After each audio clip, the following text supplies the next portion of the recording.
sou a Isabela. Eu sou a Flávia. E você caiu no Angu de Grilo. Grilo.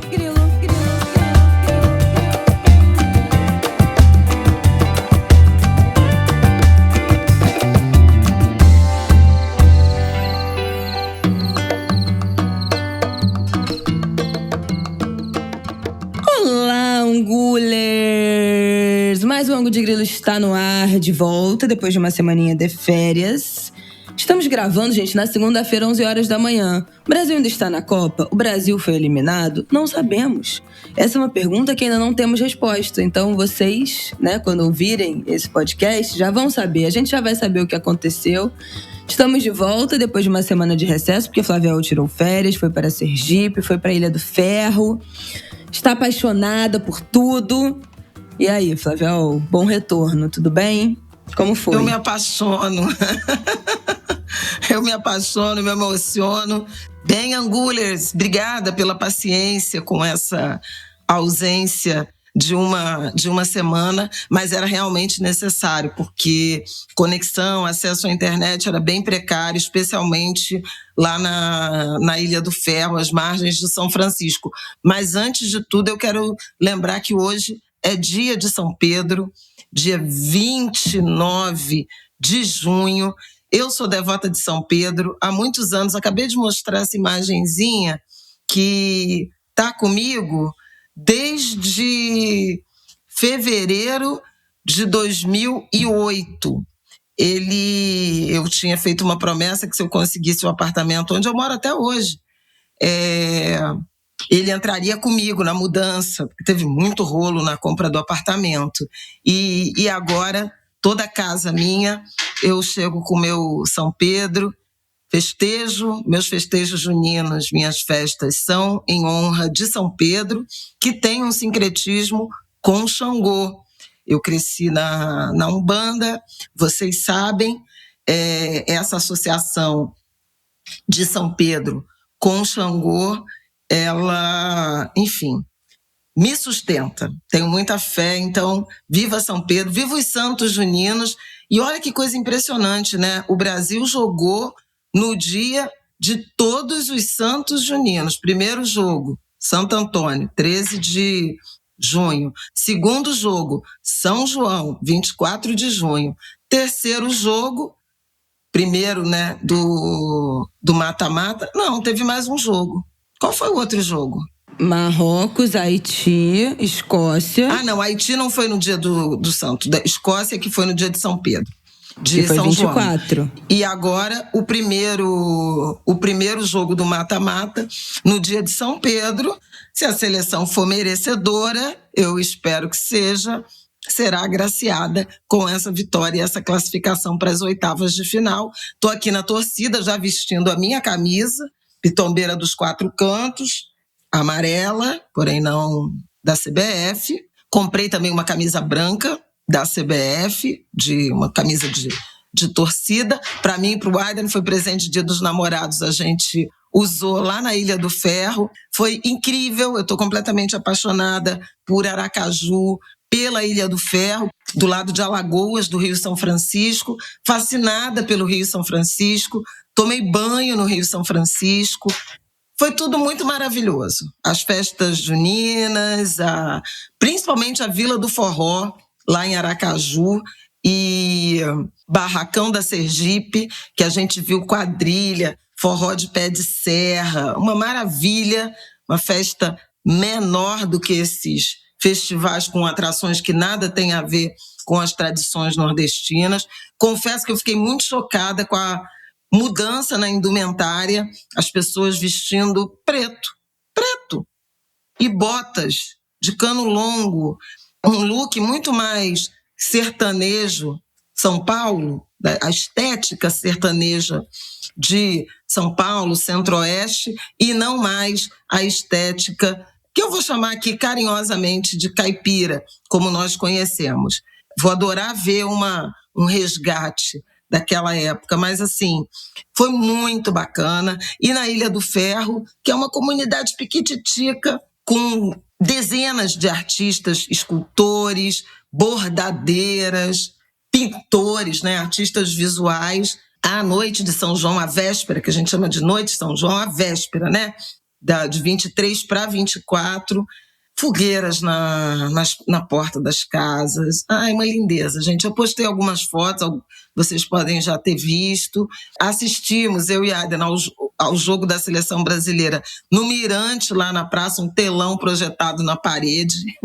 Foi uma delícia ver o jogo com a comunidade inteira. Muito legal. Os laços comunitários. Fiz 2 amigas muito queridas que vou levar para a vida, professoras Carmen e Cíntia. Foi muito legal. Lembranças, assim, realmente inesquecíveis dessa temporada junina, que eu, pela primeira vez, consegui tirar uma semaninha de férias e fugir para o Nordeste. Espero que outras aconteçam, porque eu saí cheias de dicas de os melhores São Joões do Isso aí é briga de cachorro brasileiro. Grande. Nossa, põe cachorro grande nisso. Foi muito incrível, gente. Eu estou muito feliz. Muito obrigada aí por perdoarem a minha ausência na semana que passou.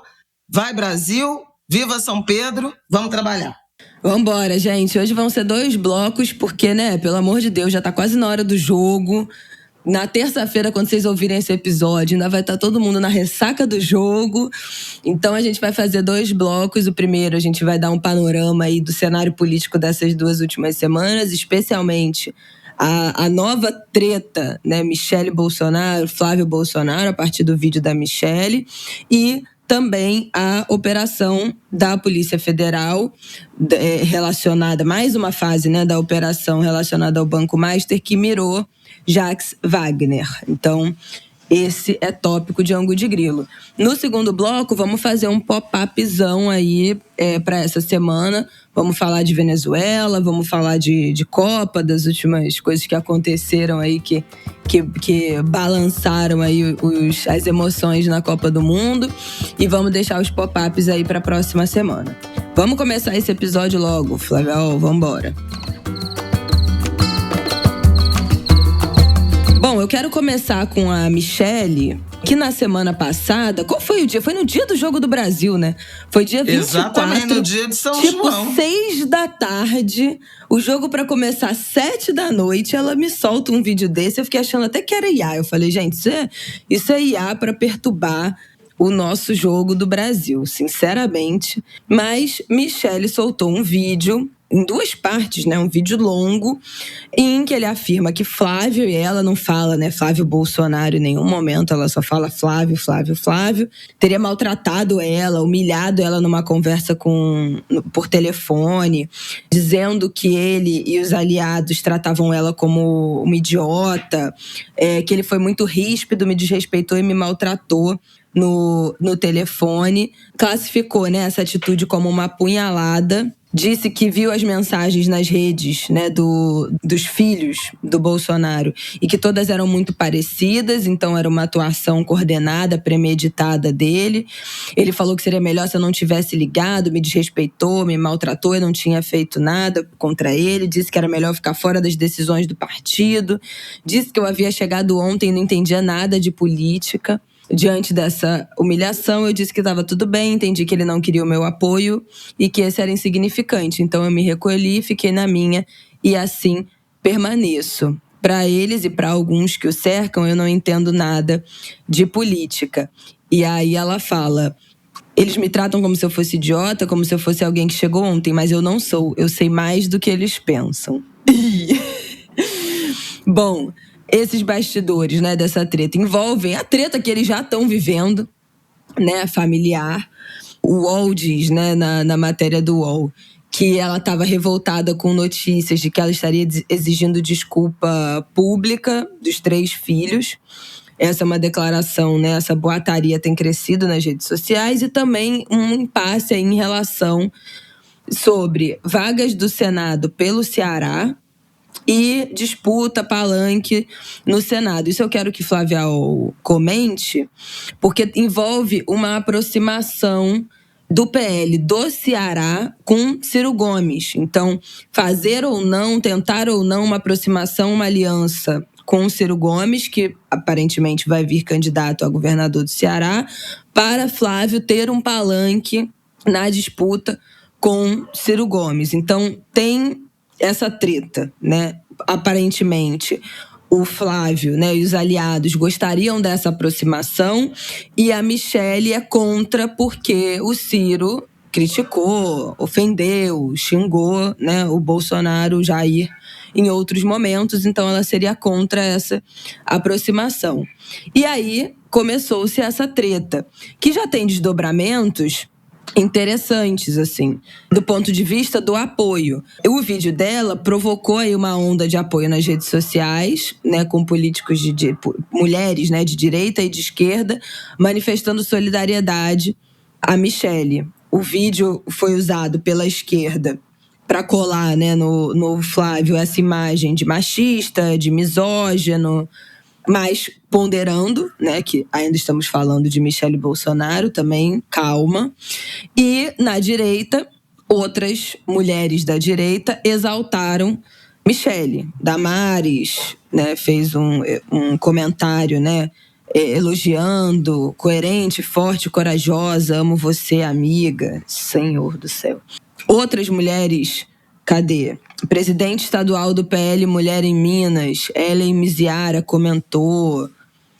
Tabita Vaz, que preside o PL Mulher em Londrina. Enfim, várias mulheres foram sendo solidárias. Maria do Rosário defendeu que é preciso ser solidária e justa com todas as mulheres, que essa família nunca se importou com desrespeito contra mulheres, nenhuma mulher deve ser menosprezada.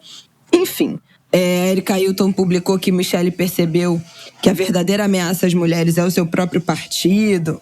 Bom, teve mulheres de todos os âmbitos querendo, né, puxar o holofote para suas próprias pautas, para suas próprias defesas, mas o vídeo não pegou bem. E aí já está sendo classificado como novo revés, né? O Financial Times classificou como novo revés para a campanha de Flávio Bolsonaro esse vídeo da Michelle.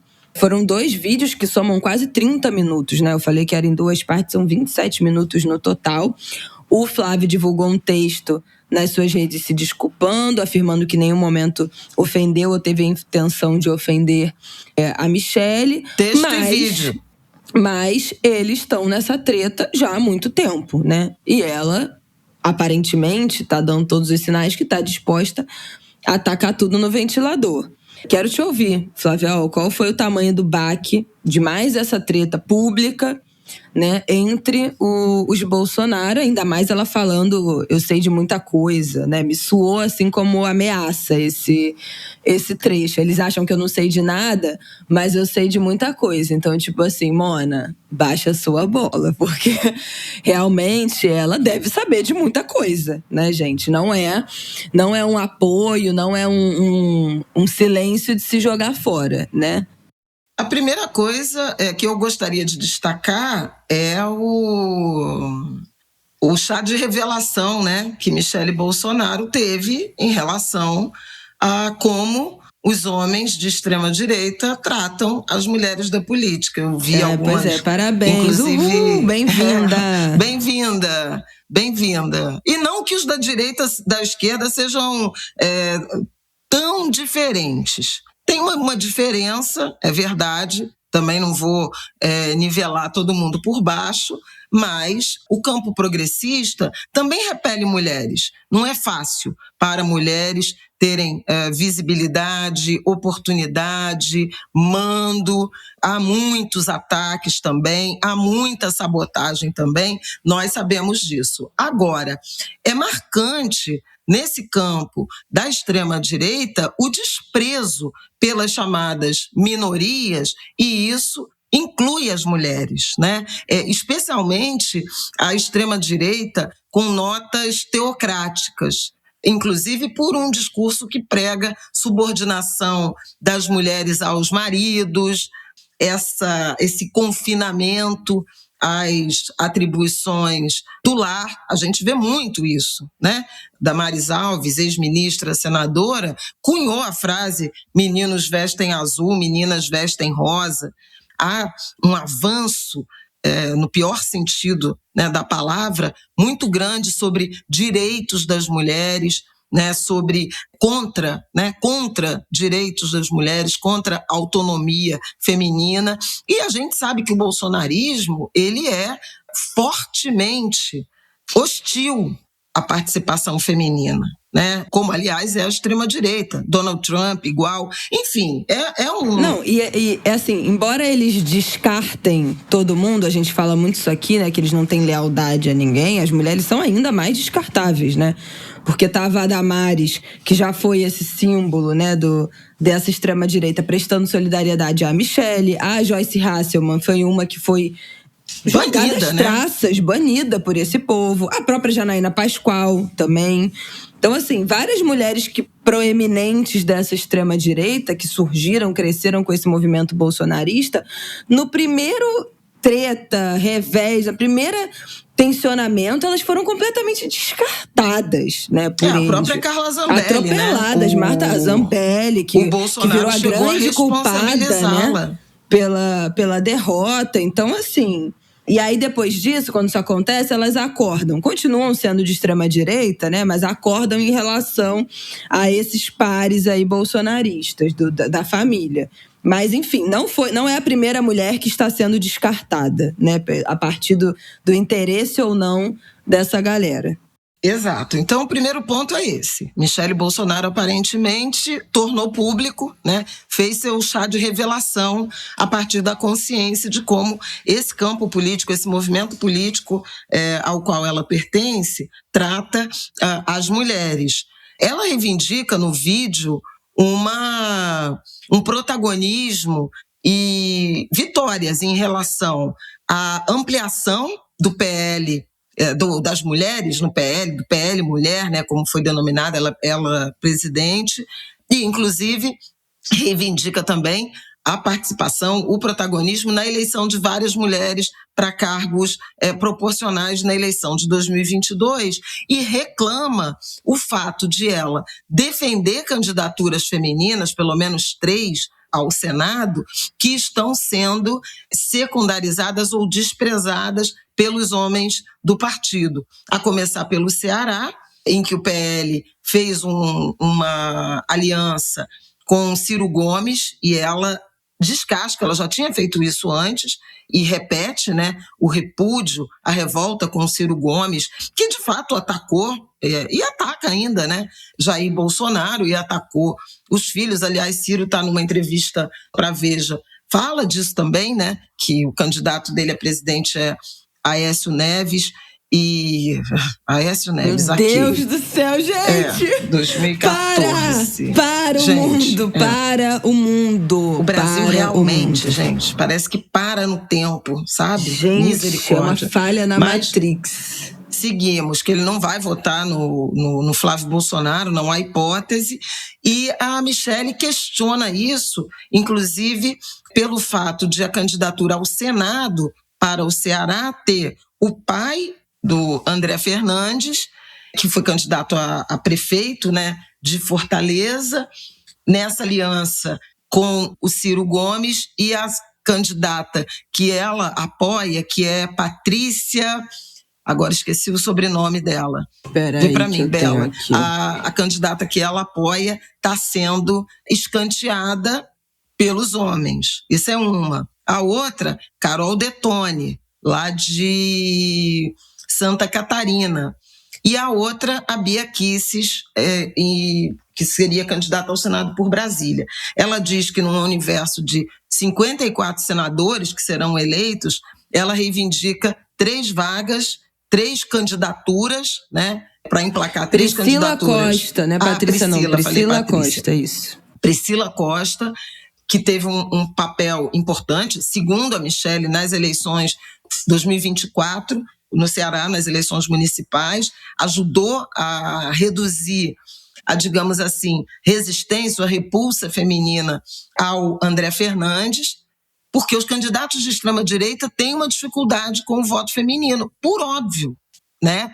Michele entra muito no circuito em 2022 para atenuar a imagem de Bolsonaro e atrair esse voto feminino para Jair Bolsonaro, e Flávio Bolsonaro enfrenta resistência. Ainda hoje, né, as pesquisas eleitorais mostram, e as recentes, nós falamos no último Angu, mostraram, inclusive, um aumento das intenções de voto em Lula pelas mulheres. O eleitorado feminino apoia predominantemente Lula, foi assim em 2022, vocês vão lembrar disso, tem sido assim agora, e havia muita cobrança do campo, né, da coordenação da pré-campanha do Flávio Bolsonaro, por uma participação mais efetiva da Michelle, que não só não veio, como aparentemente não virá. Tem um trecho no vídeo e no texto que ele posta, fazendo referência ao vídeo da Michelle, que praticamente, na minha opinião, confirma o que ela diz, porque ele comenta que na terça-feira, né, da semana passada, ele ligou para a senadora Damares e pediu para ela marcar uma reunião com mulheres dos diretórios femininos do PL, justamente nessa estratégia de atração do eleitorado feminino para a campanha de Flávio Bolsonaro. E diz para ela que, senadora Damares, se quiser convidar a Michelle para essa reunião, meu coração está aberto. Ele fala em coração aberto várias vezes, né, ao longo desse pronunciamento. Ora, ele visita, como ela disse no vídeo, semanalmente, né, o pai na casa deles, porque ela tá o Jair Bolsonaro está em prisão domiciliar, nós sabemos. Aliás, essa semana deve ter decisão em relação a isso, se ele permanece em domiciliar ou se ele volta para Papudinha. Pois bem, ele manda um recado pela Damares, o que significa que, de fato, né, confirma o clima pesado, hostil, pouco amistoso entre Flávio Bolsonaro e sua madrasta. Ela junta todo mundo, né? Ela fala dos ataques que vem sofrendo por parte de influenciadores no exterior. Estamos falando de Alan dos Santos, estamos falando de Eduardo Bolsonaro. Ela diz que tudo que ela fez e faz, né, do ponto de vista político, é sob orientação ou com a concordância do Jair Bolsonaro, o que põe em xeque a ideia de que são os filhos que respondem por isso, pelas decisões do pai. Então, o clima pesou e há uma expectativa de que isso possa, por óbvio, afetar negativamente a campanha de Flávio Bolsonaro, que perdeu, que tem uma resistência, né, no voto das mulheres. Essa é uma característica desse campo, como eu já disse, mas que também perdeu intenção de voto entre os evangélicos desde que foi revelada a ligação, o pedido de dinheiro dele a Daniel Vorcaro, as visitas dele a Daniel Vorcaro. E na semana que passou, Lauro Jardim, do jornal O Globo, ainda acrescentou que houve um outro encontro de Jair Bolsonaro e Daniel Vorcaro. Então é um episódio que também não se esgotou. Outro ponto de desgaste que me parece contratado em relação a Flávio Bolsonaro, além desses dois já citados, mulheres e evangélicos, e a Michelle, ela agrupa, né, esses dois grupos, ela é a interseção, né, a confluência entre esses dois grupos, inclusive pelo pensamento teocrático que ela tem, da Bíblia e da religião acima da lei, ou determinando legislação. Ela tem uma posição de muito fanatismo e radicalismo religioso. Mas, afora isso, tem também Donald Trump. E o tema, aliás, essa semana já fica como pop-up, é a famosa audiência pública em que brasileiros, representantes de governo, de setores da economia, empresas, vão se pronunciar em relação à ameaça de mais tarifas contra o Brasil. E na semana passada também se tornou pública pela Malu Gaspar, né, do Globo, também minha colega de Globo News, uma carta em que Marco Rubio, secretário de Estado dos Estados Unidos, responde a Flávio Bolsonaro, dizendo que, recebeu a carta, agradecendo ao apoio, à participação do Flávio Bolsonaro naquela agenda em que Donald Trump, o governo dos Estados Unidos, classificou PCC e Comando Vermelho como organizações terroristas, mas dizendo que não é com ele a história das tarifas, que isso está com o representante secretário de Comércio, e que o assunto está encaminhado por conta do rol de, digamos assim, práticas desleais, prejudiciais à economia americana praticadas pelo Brasil. Cita o PIX, fala em meios de pagamento, fala em etanol, fala em propriedade intelectual, fala das big techs. Então, assim, a disposição do governo americano é, de fato, de retaliar o Brasil. O Flávio Bolsonaro até anunciou que vai viajar para participar dessa audiência pública, mas me parece que isso tem... me parece não, né? Isso tem as digitais da família Bolsonaro. Todo esse processo começa com a ação de Eduardo Bolsonaro e de Paulo Figueiredo nos Estados Unidos para pressionar a justiça brasileira, Alexandre de Moraes, no caso do julgamento de Jair Bolsonaro. E acho que é mais um elemento que pode ser muito negativo para a campanha de Flávio, aí, sobretudo, entre os chamados eleitores independentes, né? O Marco Rubio chega a agradecer na carta. A carta é um primor. Agradecer a disposição de Flávio Bolsonaro de, se eleito presidente, botar uma equipe de transição à disposição do governo americano para tratar desses assuntos de acordos e de temas de interesse dos Estados Unidos. Ora, é a subordinação, né, à interferência estrangeira escrita, né? Como dizem no popular, cuspida e escarrada, ou esculpida em Carrara, né, que é de onde vem a origem dessa expressão. Então, são três frentes que são muito negativas no que diz respeito à candidatura presidencial de Flávio Bolsonaro.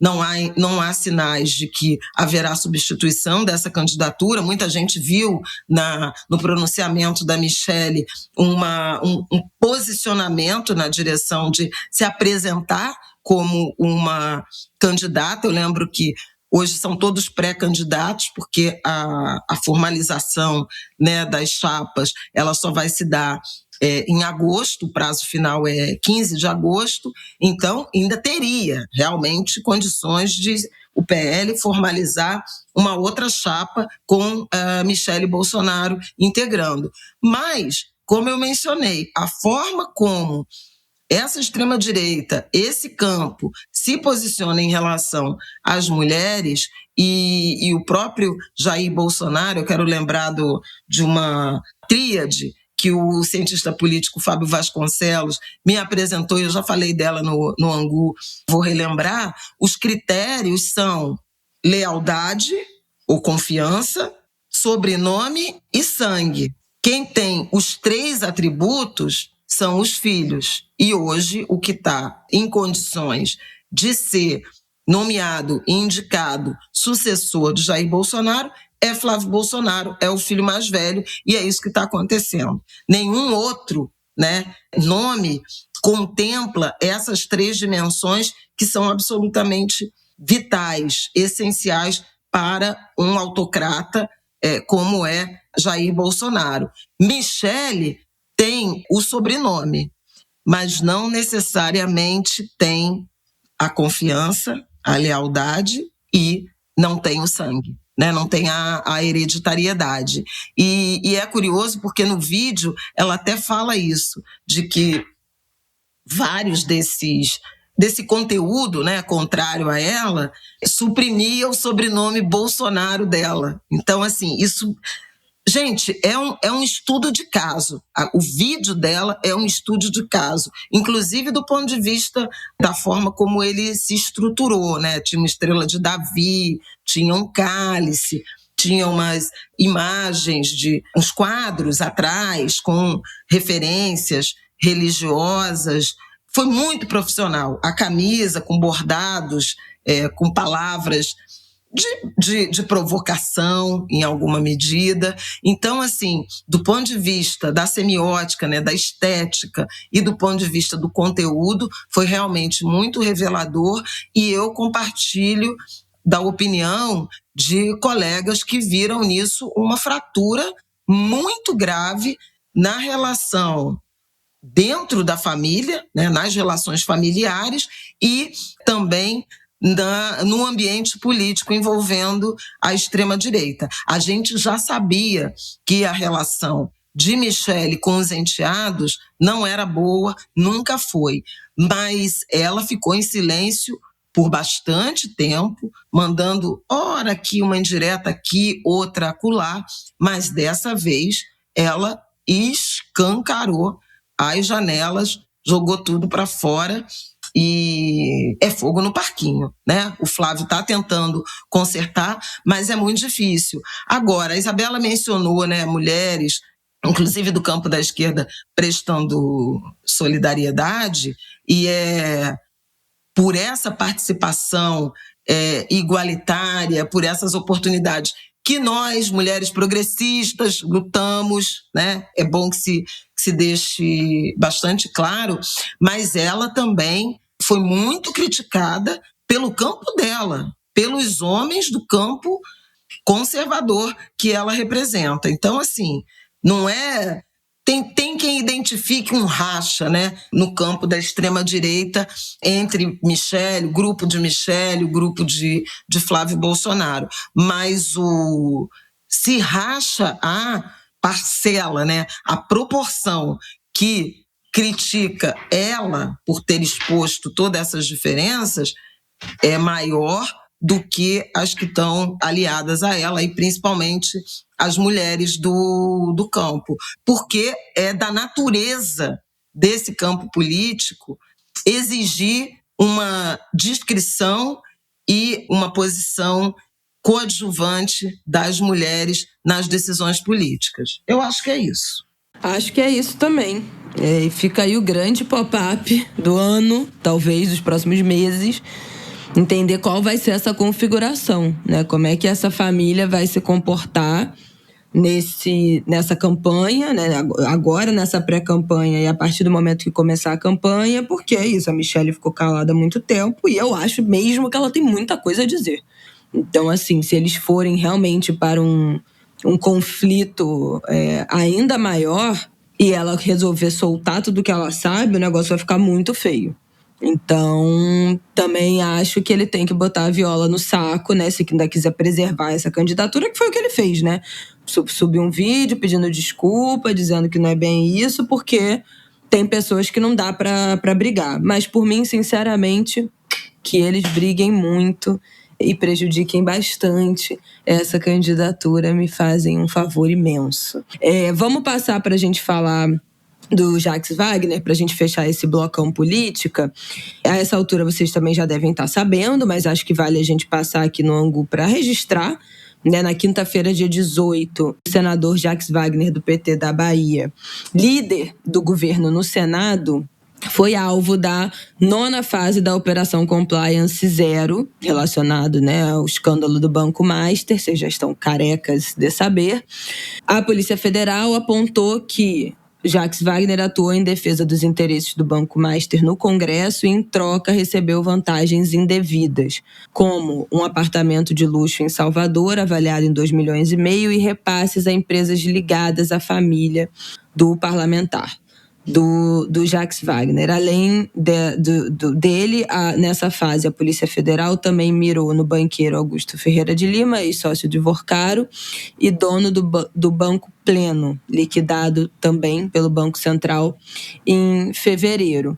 Bom, dentre essas vantagens, né, indevidas, A Polícia Federal está apurando se Jacques Wagner teria atuado em favor, né, de projetos de interesse do Master no Congresso, entre eles a chamada Emenda Master, que foi apresentada pelo Ciro Nogueira, que está sob investigação, né, na Polícia Federal, que propunha mudanças no funcionamento do FGC, do Fundo Garantidor de Crédito, né, aquele mecanismo que protege correntistas, investidores em caso de quebra, né, de aplicações, de fundos, de instituições financeiras.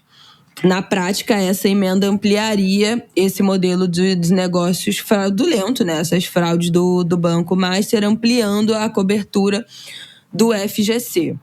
Isso vocês já sabem também, que a Polícia Federal identificou esse texto como um texto elaborado pela assessoria do Banco Master, entregue no envelope para o Ciro, na residência, né?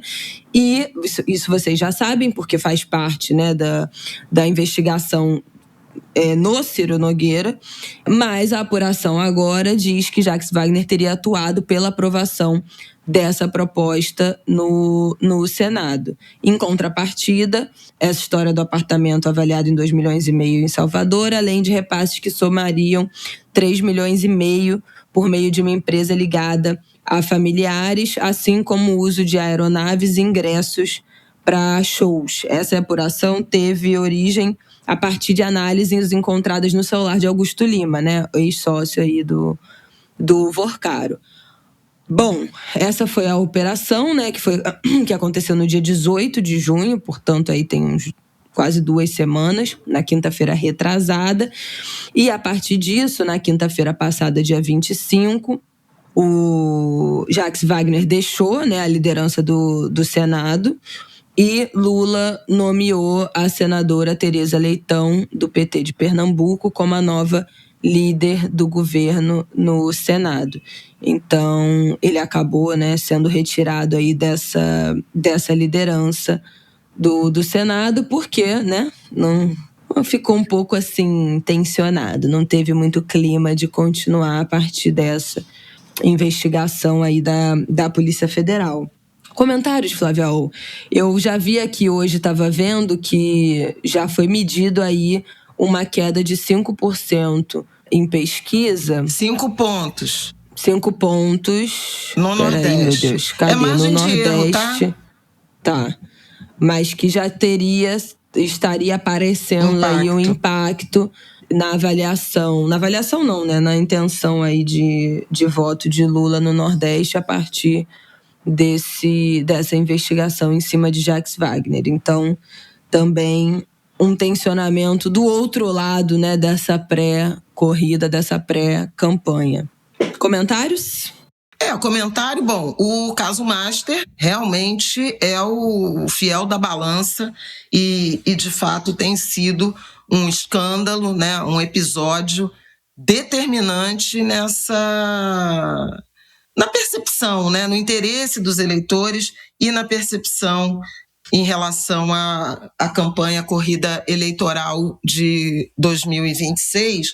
Eu queria lembrar que lá atrás, eu acho que foi em março, a Quest tinha feito uma pesquisa e adicionou uma pergunta sobre se o eleitor estava acompanhando o caso Master e se ele seria levado em conta na sua decisão de voto. E naquela ocasião, praticamente 30% diziam que levaria muito em conta e outros perto de 30%, pouco menos de 30%, diziam que considerariam, né, o tema na hora de escolher o voto. Não determinante, mas como um elemento. E isso está se confirmando. Eu lembro que na época, eu acho que eu cheguei a comentar aqui no Angu, do interesse, da necessidade de aprofundamento das investigações, da seriedade das investigações sobre esse que se apresenta, né, como o maior escândalo, a maior fraude bancária, financeira da história do Brasil, com desdobramentos, eu diria até menos no sistema financeiro, porque o Master e o Gabriel Galípolo, presidente do Banco Central, diz isso, costuma dizer isso, né?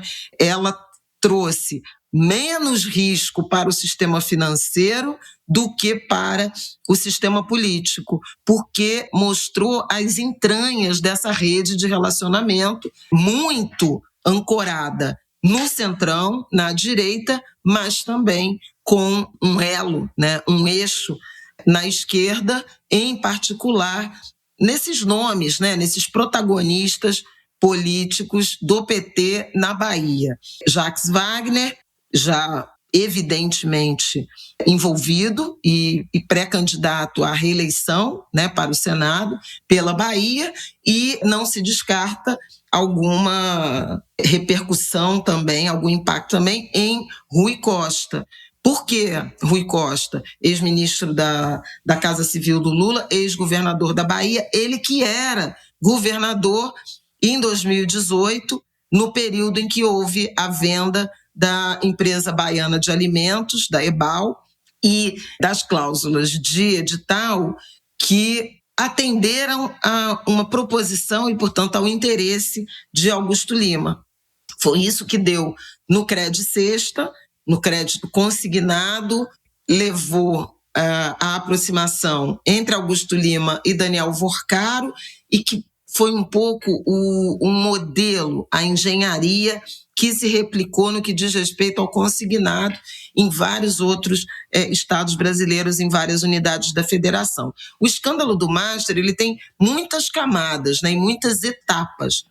A etapa inicial foi justamente esse cartão de crédito com desconto em folha, né, viabilizado a partir da experiência da privatização da EBAL, do cartão e do consignado, do consignado nas compras da Cesta do Povo, que era uma rede de lojas de supermercados que o governo da Bahia privatizou, e depois na autorização para emissão de um cartão de crédito também com crédito consignado e juros de 5% ao mês, em que pese o risco baixo, né, dessa operação, e o contrato de exclusividade de 15 anos firmado entre o governo da Bahia, então governada por Rui Costa, tendo Jacques Wagner como secretário de Desenvolvimento Econômico. E a partir daí esse modelo se multiplica. Depois ele vai para outros ramos. Os fundos de pensão, como a gente sabe, o Rio Previdência, né, no Rio de Janeiro, o Fundo de Previdência dos servidores do Amapá, da Prefeitura de Maceió, de prefeituras de São Paulo, chega nos precatórios também e vira esse grande escândalo, ainda com conexões com possíveis, né, operações de lavagem de dinheiro, envolvendo inclusive o próprio PCC, por conta da interseção de alguns fundos de investimento, de algumas operações.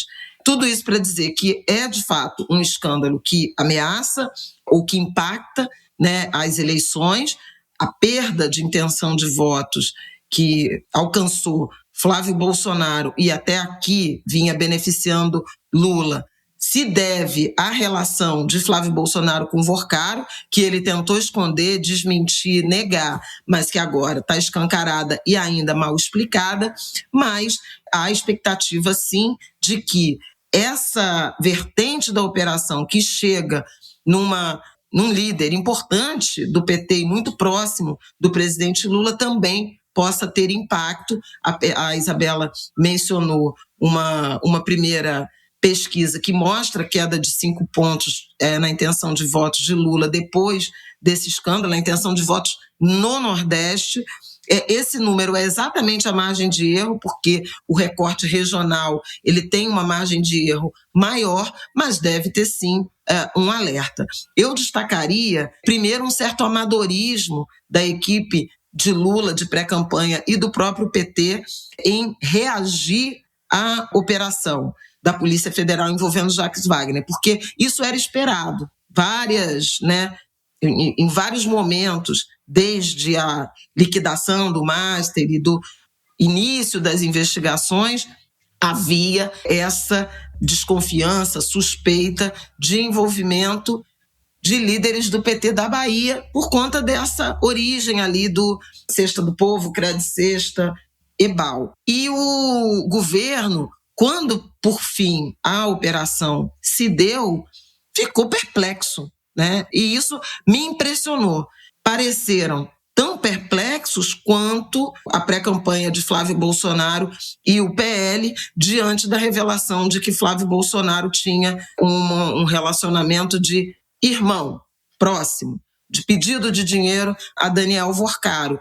Acontece que no caso do PT baiano, de Jacques Wagner, aquilo já circulava, né, essa informação. E, num primeiro momento, o Jacques Wagner resistiu a deixar a liderança do governo no Senado, uma decisão que, até o momento em que, na semana passada, ele realmente foi saído, né, anunciou a sua saída, supostamente de comum acordo, da posição de líder do governo no Senado, houve um desgaste, né? Havia muito, e seria natural, em quem entende de gerenciamento de crise, já deveria ter traçado esse plano. Na hora que sair algum tipo de operação, de evidência, de desconfiança, e há, né, pessoas muito próximas do Jacques Wagner, dinheiro depositado na empresa da nora dele, o enteado dele cobrando do Augusto Lima, enfim, uma rede ali a suspeita de que ele também tenha, como fez Ciro Nogueira, posto o mandato a serviço de interesses de Augusto Lima e de Daniel Vorcaro, tudo isso está na decisão assinada pelo ministro André Mendonça. Havia a expectativa de que aconteceu isso, ele se afasta justamente para proteger o governo e a pré-candidatura do Lula. Não foi o que aconteceu. Então, houve um desgaste e a meu ver, um certo amadorismo, né, na demora na decisão em cortar na carne. A gente vai entender melhor, a partir das próximas pesquisas, o que vai acontecer com as intenções de voto em Lula, em particular na Bahia, né? Bahia é o maior colégio eleitoral e o estado que deu a maior proporção de votos a Lula na eleição de 2022. Então, é um colégio eleitoral, uma base eleitoral muito importante para o projeto de quarto mandato de Lula. Na Bahia, propriamente, há também uma dúvida, uma expectativa do que vai acontecer, uma vez que ACM Neto, que é o adversário principal, né, do PT na Bahia, aí estou falando da candidatura ao governo, das formações de chapa, também levou dinheiro do Vorcaro, 3.600.000 num suposto contrato de consultoria. Então, assim, há muita apreensão, curiosidade, expectativa em relação a como o eleitorado vai se comportar, associando esse escândalo a um campo político mais que ao outro, associando ao conjunto do sistema político e, portanto, uma descrença generalizada que pode somar zero no que diz respeito a intenções de voto, ou pode alimentar um sentimento já existente no eleitorado de desencanto com a política e de intenção de votar nulo, branco ou abstenção. Isso é muito preocupante, né? Esse desalento com a política. Mas, enfim, essa novela não termina agora, né? Há muita água para correr debaixo dessa ponte do escândalo Master até outubro, quando efetivamente o Brasil vai às urnas, e a partir de agosto, quando a campanha oficialmente começa. É isso, gente. Eu acho que fica aí mais esse pop-up dos impactos, especialmente no Nordeste, né? Isso que minha mãe falou. Não só em relação ao Jacques Wagner e a candidatura do Lula, mas ao ACM. Os desdobramentos de Banco Master não param. E isso porque a gente nem chegou na divulgação finalmente da delação do Vorcaro, né? Isso ainda está sendo negociado, mas ainda não foi fechado totalmente, aceito, enfim. Essa etapa da conversa ainda nem começou. Então, vamos acompanhar, porque isso ainda promete estremecer bastante, não só os bastidores, mas a própria corrida eleitoral desse ano. Bom, vamos para o nosso segundo bloco para a gente fechar esse episódio, porque daqui a pouco tem jogo. Vamos que vamos. Bom, gente, antes da gente falar de Copa do Mundo, passar aí pela última semana, precisamos falar da Venezuela, né? Na noite da quarta-feira da semana passada, 2 terremotos fortíssimos aconteceram na Venezuela, de magnitude 7,2 e 7,5, com bastante intensidade. O epicentro, né, do temor mais próximo foi perto da cidade de El Guayabo, cerca de 160 quilômetros de Caracas, e desencadearam, né, réplicas de pelo menos 20 réplicas de terremoto nas horas seguintes. Uma tragédia, né? Acho que imediatamente as informações foram as piores do que poderia, né, acontecer em termos de números de vítimas, de feridos, numa Venezuela já bastante vulnerável, né? O que tem de informação até agora, nessa segunda-feira, é de mais ou menos 1.500 mortos no país. E nesta segunda-feira, mais um terremoto foi sentido. Um terremoto de magnitude 4,6 no litoral norte do país, a 30 quilômetros de Caracas, na manhã dessa segunda-feira. Já tem mais de 1.500 mortos. Uma estimativa da ONU dá conta de 50 mil pessoas ainda desaparecidas. Então, assim, as perspectivas são péssimas, porque as primeiras, né, 48 e 72 horas são as mais cruciais. Depois disso, é uma tarefa que se transforma basicamente em recuperação de corpos. Mesmo assim, no domingo, os socorristas conseguiram resgatar 33 sobreviventes. No domingo, né, o terremoto foi na noite de quarta-feira, então, já além dessas 72 horas, as chances de encontrar sobreviventes diminuem muito já nessa segunda-feira. E a partir, né, também de mais um tremor de terra que mexe também nos escombros, né? O Brasil mandou um hospital de campanha, né? Outros países chegaram, missões internacionais de resgate também chegaram em massa no domingo. Mais de 700, quase 800 edifícios desmoronaram parcial ou totalmente. Então, os primeiros terremotos afetaram quase 7 milhões, né, de pessoas, dos 30 milhões de habitantes da Venezuela.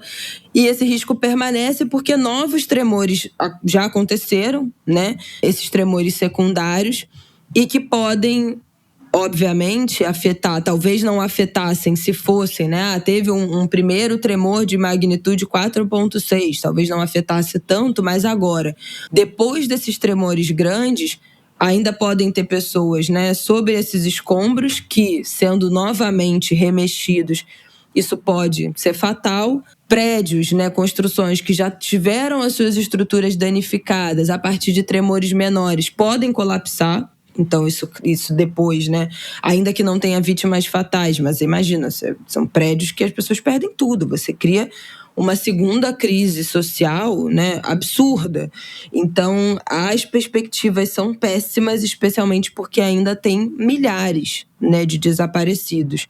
E uma força-tarefa insuficiente, né, para dar conta dos prédios que foram desabados, das pessoas que estão sem poder voltar, sem poder entrar para sua casa. Algumas nem casa tem mais, né?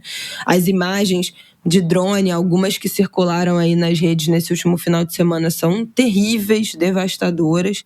Enfim, tristíssimo, tristíssimo, tristíssimo tudo. Eu quero fazer um pop-up também da matéria da Piauí. Eu queria rapidamente falar da Venezuela? Eu ia juntar com a história de Cuba. Eu não li a matéria da Piauí, mas a Piauí publicou uma matéria esses dias sobre a situação de Cuba depois da perda da Venezuela como seu principal, né, parceiro ali comercial, a partir da operação dos Estados Unidos. A Venezuela era o principal parceiro, né, no petróleo de Cuba. Então, o petróleo em Cuba era basicamente todo venezuelano. E com a prisão do Maduro, né, e os Estados Unidos basicamente dominando, né, o petróleo venezuelano, foi interrompido esse fluxo em Cuba. E está virando uma catástrofe social. Os caminhões de lixo, serviço de limpeza urbana não têm combustível, então o lixo está se acumulando pelas ruas. Não tem mais energia, tem um racionamento absurdo de energia elétrica. O país fica inteiro às escuras à noite, porque não tem energia suficiente, porque não tem petróleo. Os hotéis estão fechados, muitos até agosto, porque não tem mais fluxo de turista e porque não tem energia, porque está virando uma... Gente, assim, avizinha-se uma crise, mais uma, né, em Cuba, humanitária gravíssima. Eu não li a matéria da Piauí, mas li, né, os highlights apareceram para mim. Quero pegar para ler essa semana, mas mais né, uma instância de agravamento, né, de crise social, humanitária, a partir de intervenções descabidas dos Estados Unidos em outros países. Então, só queria fazer esse combo porque tem a ver com a Venezuela, né? É um reflexo dessa intervenção na Venezuela que agora é parcialmente aí devastada com esses terremotos. Pode comentar, Flávia. Queria comentar justamente, é breve, né? Porque eu acho que a gente ainda vai falar bastante nisso. Essa crise humanitária na Venezuela, bom, em Cuba, óbvio, né? A crise já se arrasta há bastante tempo, mas a asfixia promovida pelo Donald Trump é seríssima e há, inclusive, enfim, tentativas do governo brasileiro de fornecer ajuda humanitária a Cuba e agora a Venezuela, em razão, inclusive, de o Brasil ter uma longa fronteira com a Venezuela. Mas eu acho que também nesse momento vai ser importante observar de que forma que as autoridades americanas vão se comportar em relação a isso. A fragilidade da Venezuela é evidente, a falta de condições do governo, né, a população desassistida, falta tudo, né? Falta ambulância, falta estrutura de resgate.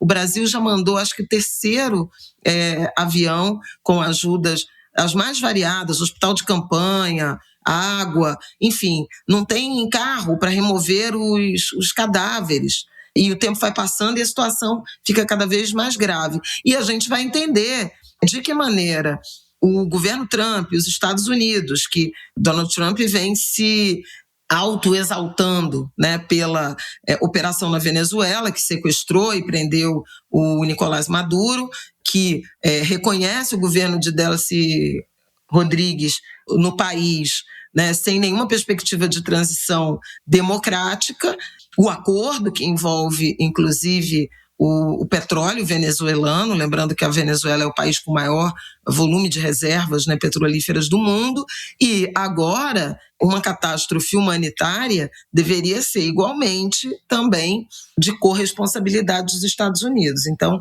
eu acho que a gente vai entender bastante sobre o comportamento do governo Trump e do governo Lula, do governo brasileiro, que sempre teve, né, uma relação com a Venezuela e precisa ter mesmo, porque há uma afinidade e já houve mais, né? O chavismo era, no passado, com Hugo Chávez ainda vivo, um aliado, um parceiro de Lula. A relação com o Nicolás Maduro se deteriorou, a relação com Delcy Rodrigues é protocolar, institucional, mas se trata de uma crise humanitária gravíssima. Há muitos refugiados venezuelanos no Brasil, não tanto quanto na Colômbia, por exemplo, e acredito que até em outros vizinhos sul-americanos, o Chile, por exemplo, tem muito venezuelano. A fronteira do Brasil com a Venezuela é imensa e há, sem dúvida alguma, um dever, né, do Brasil de prestar mais que solidariedade, de ajudar objetivamente o nosso país vizinho, e a gente vai ver como isso vai também mobilizar, se e como vai mobilizar o governo dos Estados Unidos. A questão de Cuba, também há informações de que o número de pedidos, né, de asilo, de refugiados, de entradas de cubanos no Brasil ou de pedidos aumentou exponencialmente em razão desse agravamento da crise. e absolutamente desolador. Aliás, para incluir nesse pop-up, a gente vai acompanhar a situação no Oriente Médio, de novo, né, porque no fim de semana os Estados Unidos voltaram a bombardear o Irã, né, o Estreito de Hormuz, e o Irã bombardear bases americanas no Oriente Médio. Então há um recrudescimento, né, uma ameaça de recrudescimento do conflito iniciado em fevereiro por Donald Trump e que mudou, né, o desenho e as relações entre países e na logística de circulação de mercadorias, em particular petróleo, derivados e fertilizantes. É isso.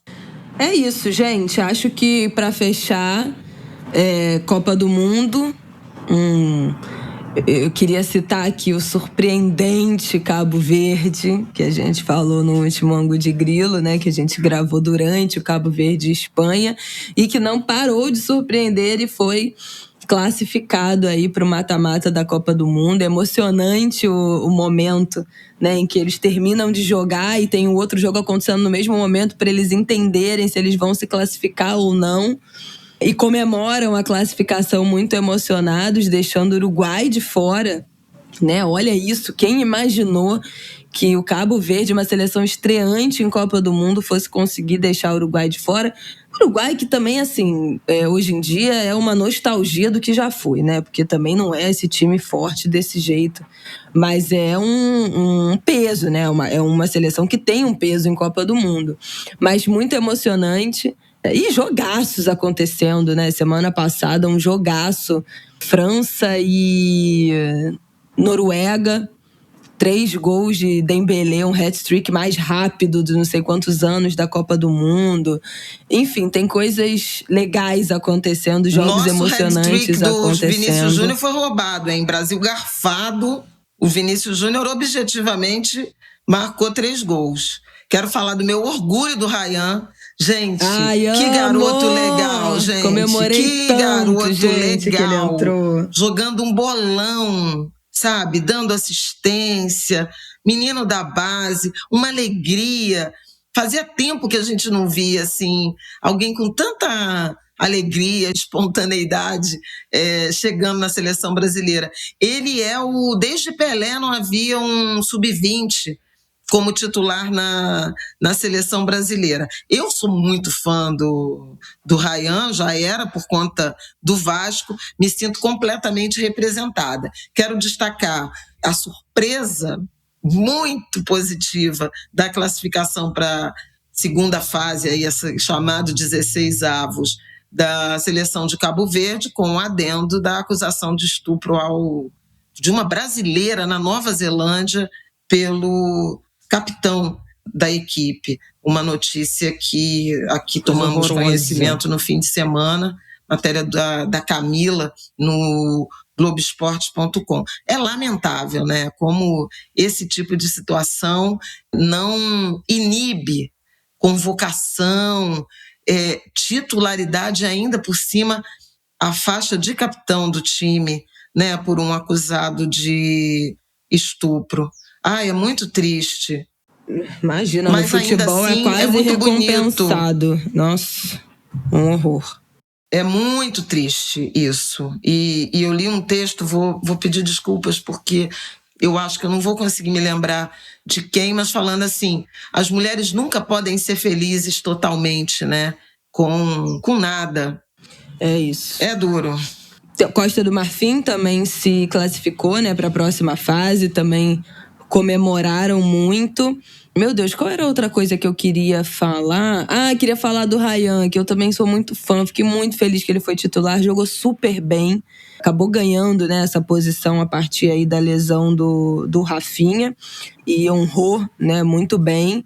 E eu adoro o Ryan, eu acho que ele tem esse encantamento e essa inocência quase, né, de um jogador muito jovem vivendo esse sonho, esse deslumbramento, assim, mas ao mesmo tempo muito, né, muito focado, muito compromissado. Ele tem uma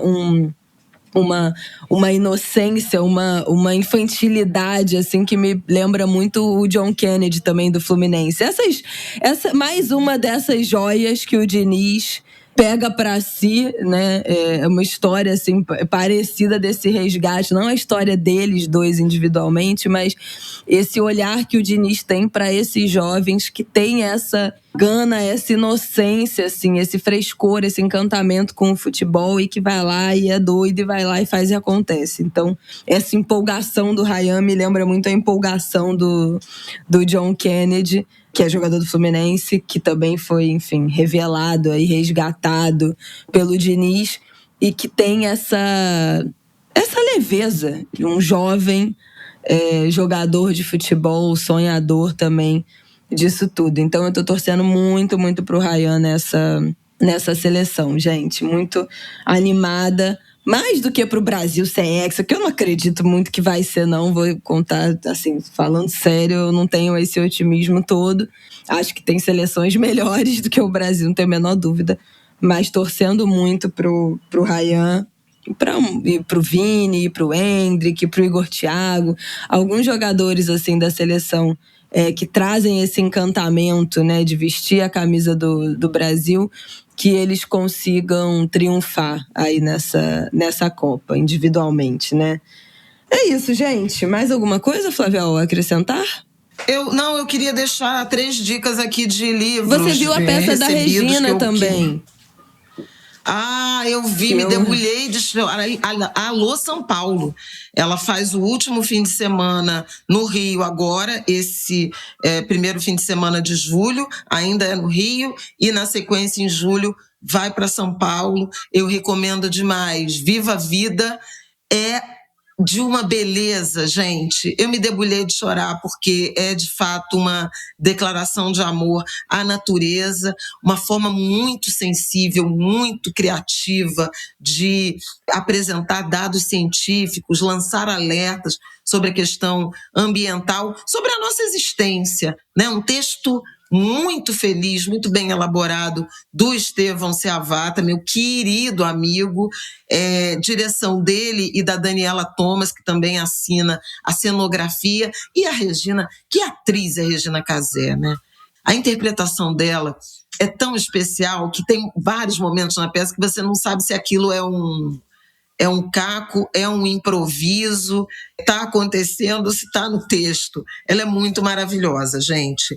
Eu queria deixar aqui algumas dicas de leitura, livros recém-lançados, 14 de maio, Lições de Resistência ao Racismo, do professor Hélio Santos, um dos grandes intelectuais negros brasileiros, do movimento negro, um grande pensador que não só denuncia o racismo, mas exalta a beleza da resistência negra no Brasil. É muito bonito conversar, ler, aprender com o professor Hélio. A minha querida Asa Geri, ela está lançando Somos Só ao Vivo, vai ter lançamento aqui no Rio na quarta-feira, dia 1º, inclusive com uma mesa muito potente, com a participação da Maju, da Jurema Werneck e da Tula Pires. Eu não vou poder estar presente porque ainda estou fora do Rio, mas super recomendo. A Asa é uma grande pensadora negra e tem uma escrita e uma linguagem muito sensível. E, por fim, meu amigo Alexandre Medeiros, que lançou na semana passada Ai de Nós, Copacabana, Crônicas de Amores e Afetos da Gente Carioca. Alexandre, que é um cronista do Rio, e o Rio é muito interessante, o Rio é muito vocacionado, né, para a crônica. O Rio legou grandes cronistas, ou grandes escritores brasileiros que vieram morar no Rio, se tornaram grandes cronistas, e o livro do Alexandre é uma delícia, porque ele abraça a cidade, personagens da cidade, traz muito carinho. Eu escrevi o texto de contracapa, por isso já li. O professor Hélio Santos também tem a honra de ter uma frase, um comentário meu publicado na contracapa. Eu e Emicida, gente, tá? Desculpa. No livro do professor Hélio. Um dia a gente ainda vai ter professor Hélio no Angu de Grilo.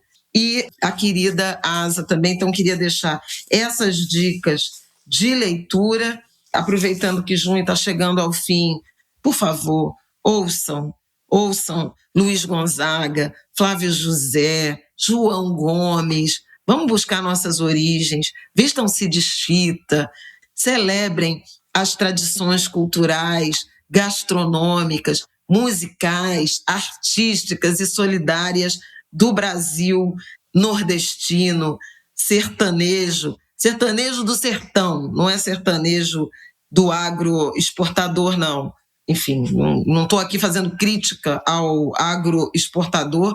Minhas questões em relação à monocultura exportadora já são conhecidas, mas é sobre a imposição de um modelo cultural sobre nossas tradições. Eu acho que o Brasil tem espaço para todas essas manifestações, inclusive culturais, a partir do agronegócio exportador, da música sertaneja, que hoje faz tanto sucesso, da música de rodeio, que tem tanta inspiração também ao meio rural dos Estados Unidos. Mas a gente não pode permitir que essas manifestações legítimas, que têm suas características e sua beleza, se imponham sobre outras. Então fica aqui meu abraço às tradições juninas do Nordeste brasileiro, que elas voltem a ser o que sempre foram, porque o Brasil é muito grande, tem espaço para tudo. E na torcida também, pelo meu boi caprichoso. Fim de semana foi das apresentações de Caprichoso e do Contrário, do Boi Garantido, lá em Parintins. Vocês sabem da minha paixão. Assisti ao primeiro dia com o Martin, que já é também um fã dessa festa do Boi Bumbá de Parintins. Meu beijo para Parintins, meu beijo para a nação caprichosa do boi que me escolheu, mas meu beijo também ao Boi Garantido e a sua imensa torcida. O caprichoso existe porque existe o garantido. O garantido existe porque existe ao caprichoso. Eles são yin e yang, e enquanto os dois estiverem fortes, essa cultura também do norte do país estará vivíssima no Amazonas e no Brasil inteiro. Beijo, gente. Até semana que vem. O Martin acordou no domingo. Mamãe, bota o boi de ontem. Quero ver o caprichoso de apresentação de ontem, porque no sábado a gente não assistiu. Domingo ele já acordou pedindo para ver e depois falou, não, eu quero ver de anteontem.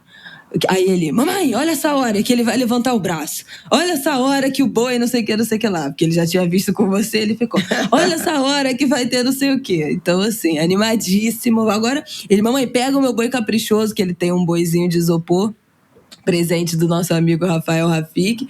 Isso com a camisa. Botou a camisa de novo domingo pra assistir a apresentação de manhã. Ele pega o meu caprichoso, que daqui a pouco vai ter o Malu Dudu. Gente, ele é muito engraçado. Ai, foi lindo o Malu Dudu. Eles fizeram um ritual lindíssimo. A sinhazinha flutuando. Eles fizeram um efeito visual com fumaça que ela subiu e girou. E o boi... Olha, gente, foi muito bonito. Foi bem bonito. Mas teve milhões de problemas, né? Esse ano teve um monte de problema lá. Mas vamos em frente. Vamos em frente que...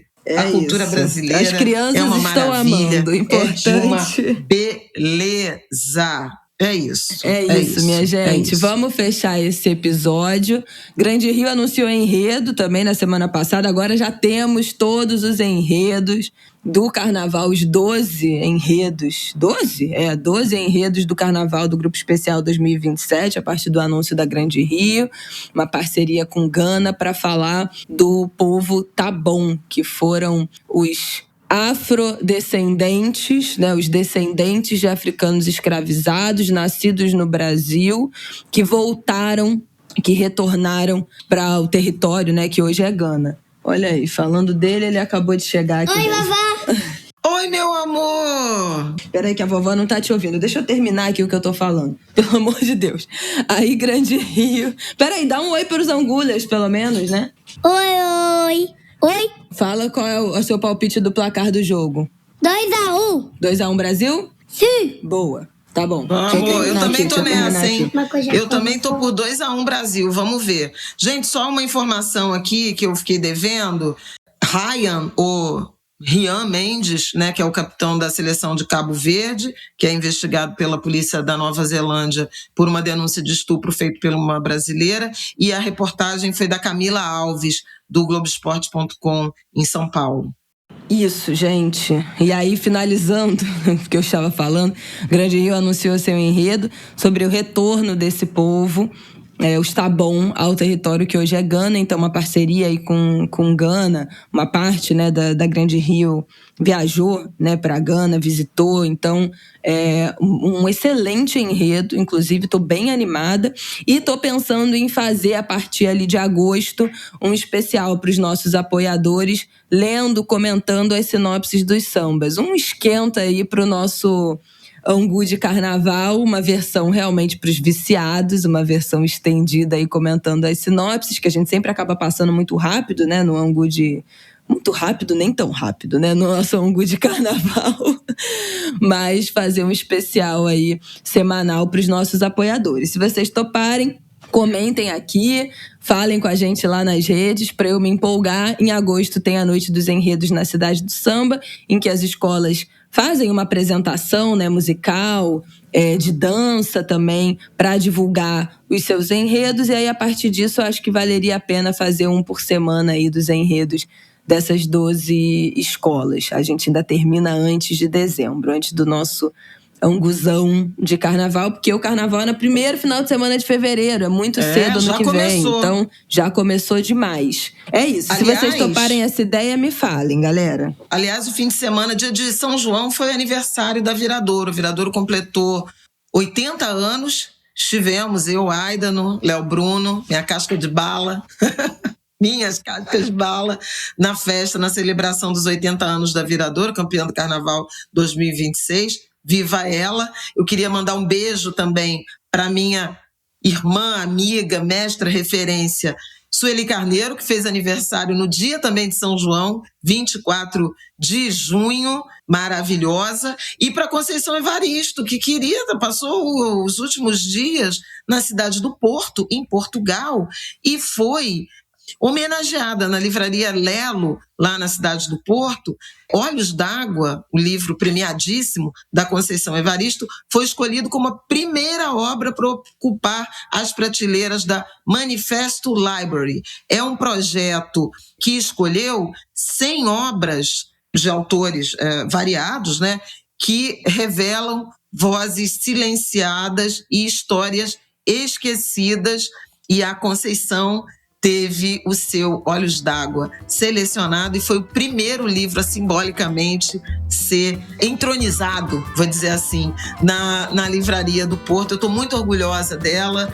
Olhos d'Água é um grande livro, e o próprio conceito literário, né, que a Conceição forjou, construiu, concebeu, o conceito de escrevivência, tem tudo a ver com a proposta dessa livraria. Viva Conceição Evaristo! Viva sempre! Um beijo para minha amada Sueli também. Feliz aniversário. Gente, é isso. Chega. Beijo, beijo, beijo. Boa terça-feira para vocês. Boa semana. Semana que vem estamos de volta. Bom jogo pro Brasil. E vamos ver se a semana que vem a gente tá de volta com o Brasil ainda, sem Brasil. Para quem que a gente vai torcer? Vamos acompanhar. Um beijo!